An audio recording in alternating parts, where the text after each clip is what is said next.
Hey friend, Roger Christofferson here again with another first listen review. And finally, we are getting back into weeks where they're actually releasing some cool albums. We're not just, stealing what we can scrape up and get to listen to these past few weeks. It's always rough around the holidays. Nobody ever wants to release anything. But we're finally starting to get back into the swing of things. A couple things came out this week. But before I get to babbling about the first one, I just want to ask you to like, share, and subscribe to keep this music alive, because that's kind of what we do here. We just chit-chat and talk about music that we love. Usually bands have been around a little bit, not always, but usually. And, share stories, tell whatever it is we want to talk about the band. They're sitting back and talking about music. That's all we do here. I do most of the babbling, but feel free in the comments. If that's your thing, cool. If not, I appreciate you checking out, but that's what we do here. No clips. I don't know why people think we play clips. There's no clips. But anyway, the one I want to talk about today, Alter Bridge, their self-titled album. Why it took so long in their career to do the self-titled thing, I'm not really sure. Lots of bands seem to do that. I don't know. I remember Genesis, they did that like way into their career, and there's other bands that I know have done the same thing. But anyway, this one's self-titled, and my journey with Alter Bridge has been like, you never know exactly. You know what they sound like, but you never know exactly what you're gonna get. Mark Tremonti's guitar playing has always been my draw to the band. It's the thing about his previous band, Creed. I always liked the guitar playing in that band. Loved the riffs and the style he came up with. I thought he had a unique thing of his own. I was never a big fan of the Jarl type singing. I didn't hate it, but it wasn't like my favorite thing in the world, that type of singing. So it's always one little detractor from that band that I didn't care for that much. But when they went out and I first heard, I think it was Open Your Eyes, I believe it was the first song I heard from these guys, I was like, wow, that's got that same cool riffing. Yeah, it even seemed maybe a little heavier, and I enjoyed that a little bit more. It was a little bit more my flavor. Although Miles' voice sometimes, even for me, he gets a little bit, after a while, I'm just going to say it, get it out of the way, because some people agree, some people are going to probably beat me up for saying this. It gets a little bit too much in big doses for me, especially when he goes for the really high notes. Thankfully, I'll get it out of the way right here. There's not a whole lot of that going on in this album.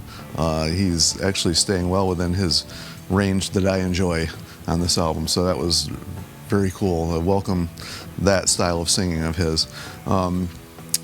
As far as the music goes on this, they've been kind of all over the place, and the one thing I liked about Mark is his style of riffs.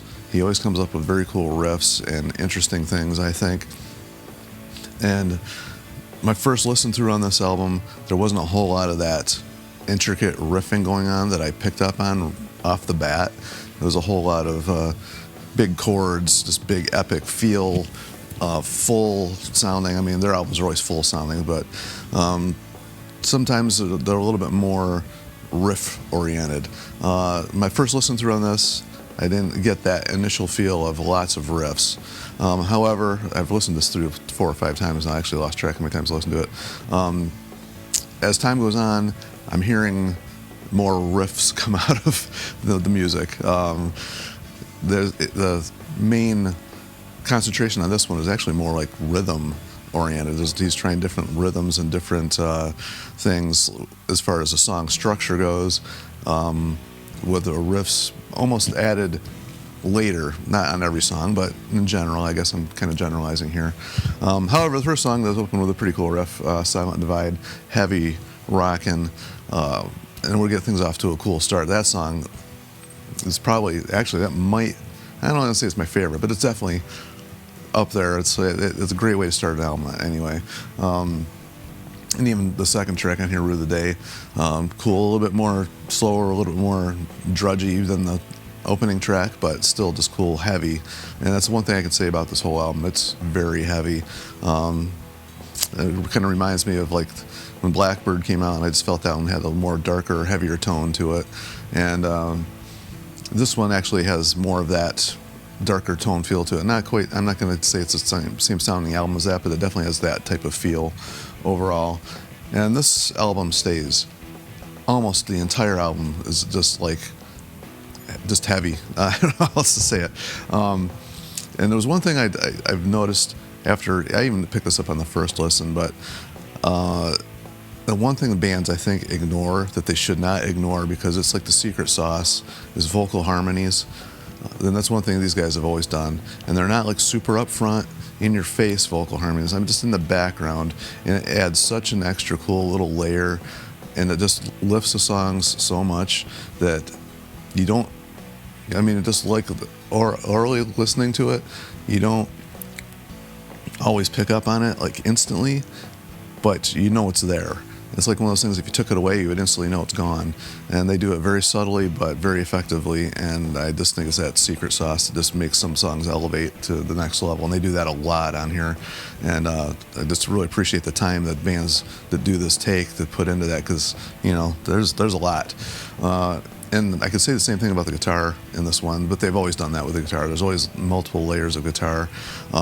It's one of those things that I've actually learned to do in the songs and the bands that I've been involved with, is add the extra layer of guitar and just little harmonies and melodies and stuff in the background. Tons of that going on. There always has been with these guys, but it's still there. And that's what I was talking about with all the riffs and stuff going on in the background. Now, for me, when it gets to like track like 5 and 6, Disregarded and Tested and Able, like, I started picking up actually Pantera vibes. It was getting that heavy for me, especially, you know, Disregarded, when the opening riff, I just get that, you know, I don't know what it is, I just picked up a Pantera vibe. I mean, it obviously doesn't stay quite that heavy, but, you know, when Miles starts singing, he kind of brings the melody and the harmonies back in. But especially when it came to Tested and Able, that opening riff, I just got a cool Pantera vibe. And even Megadeth, it kind of brought up, I can't even picture what song it is, but I know there's a couple songs that Dave does when he has these cool little, it's just one note, but it's a cool little rhythm thing that he does. And I never could figure out how Dave could sing and play at the same time. But we're not talking about Megadeth here, we're talking about Alter Bridge, and they kind of do that same thing with Tested and Able. But once the singing comes in, the melody hits, it also draws back a little bit and takes, you know, brings it back to like Alter Bridge style heavy, instead of that heavier, you know, stuff that I was referring to there. Change up the pace a little bit here. And it's funny because I was actually just watching an interview with Miles and Mark yesterday, and they were talking about this next song, Hang by a Thread, how it was one of the last things they did for the album. And it starts with acoustic guitar. I guess it was one that Miles had come up with, and they worked it out. And it is I wouldn't call it a ballad by any means, but it is the mellowest song. I mean, it's actually the only one that's actually mellow at all, really. And I see why they added it. It's not an uplifting, happy type song, but it's not dark and dreary either. It's kind of in the middle. And after a couple listens to it through, it's like the melody, especially from the chorus, and I don't know how Miles does this, but he takes it to a very, you know, like happy, for lack of a better way to describe it, uplifting melodic melody in the vocals to a very melancholic, sad feel within the same vocal line. And that takes talent. I don't know, it's just kind of like you feel like it's going to bring you up, and then it kind of brings you right back to this like other state of melancholic sadness. I don't know how else to describe that, but it's very, you know, the melody and along with the music, of course. But anyway, I thought that was really cool. But then it gets back to heavy, heavy, heavy after that for the next several songs. I don't want to go through every single one because this is already going a little bit longer than I wanted it to, but, you know, it is what it is. It's a pretty long album. It's 12 songs on here. And they're all like pretty decent length. I mean, like 4 or 5 minutes long, every single one. Playing Aces, actually, track number 10 has got one of the most memorable choruses for me, melodically, or vocally, I mean. And that one's probably one of my favorite ones on the album, actually, until we get to track 12, which is the longest track on the entire album. It's like 9 minutes long, epic ending. It's a journey. I remember the first time I heard this, I had to look and see how long, if it's actually a different song that I switched to without me noticing it, but it was definitely not. But yeah, it changes chorus. It does get a little bit, it slows down, goes up and down like, not I want to say a roller coaster ride, but it's a journey. It takes you on a journey, musically, vocally, lyrically.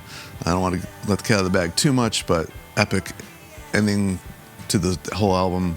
That's probably my favorite song on the whole album, even though it's like just all over the place. Somehow it's all tied together very well. I just thought that was one of the coolest things they've actually done in their career musically. All their albums together, that song right there, Slave the Master, just a great way to end the album. So really super happy with this album. Really enjoyed it. There's not a track I would skip on here at all. There's definitely some that are better than others, but with Alter Bridge, I've never really been disappointed at all. So once again, not disappointed at all. Enjoy it. I wouldn't rate it as my favorite album of theirs at all, but definitely has one of the best songs of theirs on it here, and that's that last song. So overall, I'd probably rate it about, I don't do ratings very often, but I'd probably give it about an 8 in comparison with their, rest of their catalog. But maybe after a few more listens, this one actually has been kind of a slow burn for me. First initial run through didn't quite reach out and grab me, but now that I've listened to it several times, it's starting to grow on me. So who knows, maybe after 4 or 5 more, it'll be my favorite one. I don't know, that's how it goes sometimes. It's all opinions and how we feel at some points in time and during the day and however many times we listen to something. But anyway, that's enough of me babbling for now. Feel free to leave your comments and whatnot. And, until next week when all the new albums come out, we'll see ya.